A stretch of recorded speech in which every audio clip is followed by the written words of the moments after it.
to you. This is Kakaaki Social, and it's a new week. Welcome to Monday. I am Onoshiorena Obozeghie. Now, congratulations to the President, Bola Tinubu. He has been re-elected for another one-year tenure as chairman of the ECOWAS Authority of Heads of State and Government. Tinubu, whose first tenure is to elapse on July 9, 2024, was elected by a unanimous decision of fellow heads of government at the 65th ordinary session of the authority held at the State House here in Abuja on Sunday. Well, in his acceptance speech, the president said, "I have accepted to continue to deliver on this service with the great men and women of this democratic journey to serve our interests and build democratic values on the structure that we inherited." Now, this trended as he was elected yesterday here in Abuja, and President Bola Tinubu soon started trending. Let's see how it all went down there on the space of social media reactions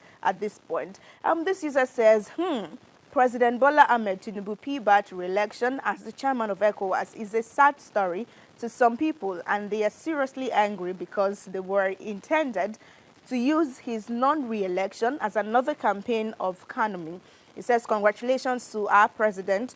You will succeed by the grace of God in all ramifications. Am I to say amen to this prayer? Okay, Just Why says, why wouldn't he be re-elected?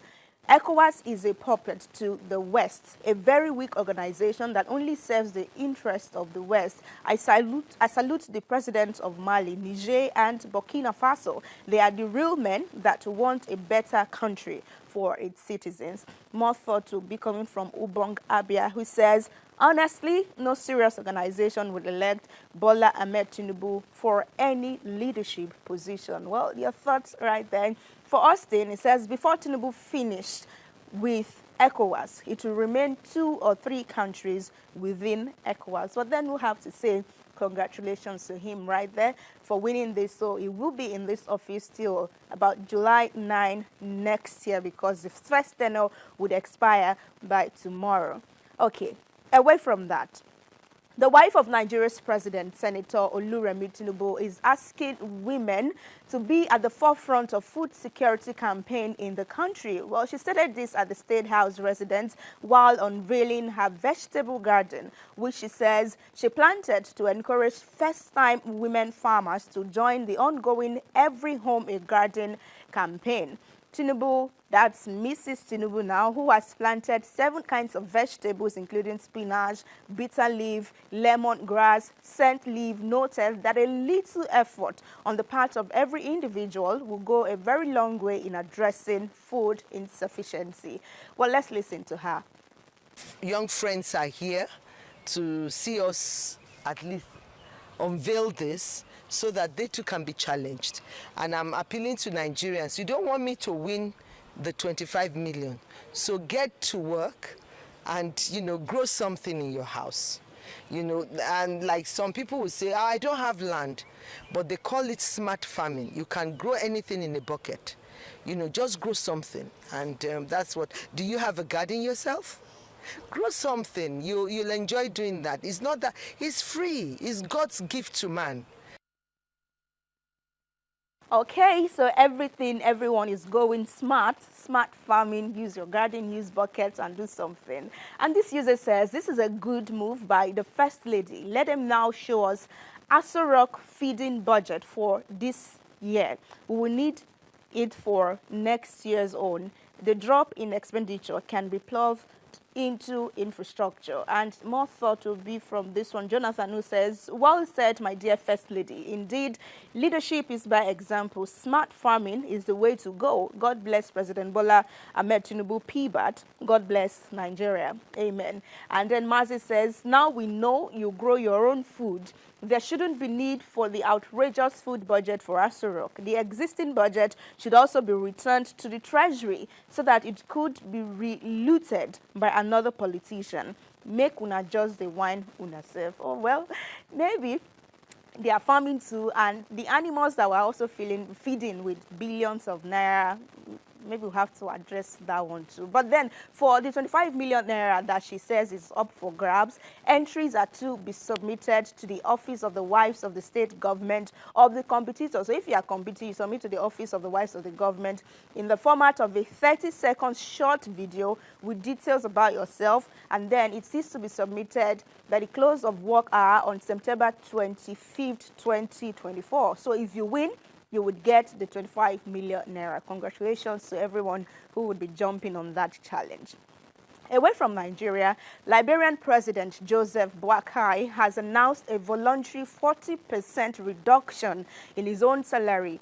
He said this in a statement that was shared on the website of the government on Saturday, which said the move aligned with his commitment to fiscal integrity and national financial security. And then, if you missed it, this is coming after some lawmakers arrived at the parliament with tricycles, if you like, keke na pepe, protesting the non-payment of funds for their vehicles by the Ministry of Finance and Development Planning. So the president said the announcement reflects his determination to lead by example in strengthening government accountability and also demonstrating solidarity with the citizens. That's the president right there. Let's see how this met netizens and trended on X Nigeria.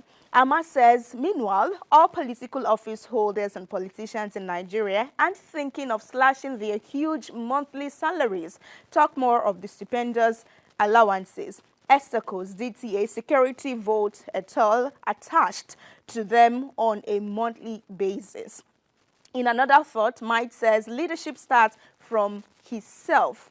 A leader who is ready to fight corruption must start from his circle first. When the president reduces his salary and other people around him do same, from there you can work on corruption in the society. But our leader, Tinubu and co, no send us.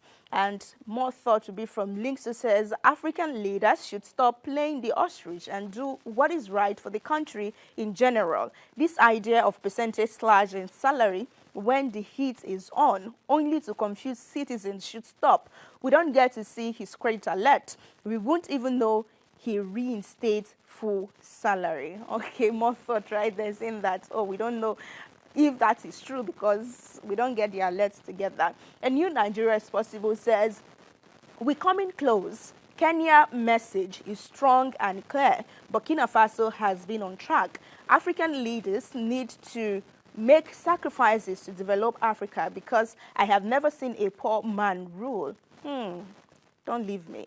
It says, so animal salary and allowance shouldn't apply. Rather, a moderate one is fine to curb a falling economy. And that is it right there. So just before we call it a day, we'll go to Ghana, where Guinness World Records has disabled its cookathon category after a Ghanaian chef, Ebenezer Smith, falsified the certificate. Well, the decision follows a scandal involving the chef who claims to have set a new record for the longest cooking marathon.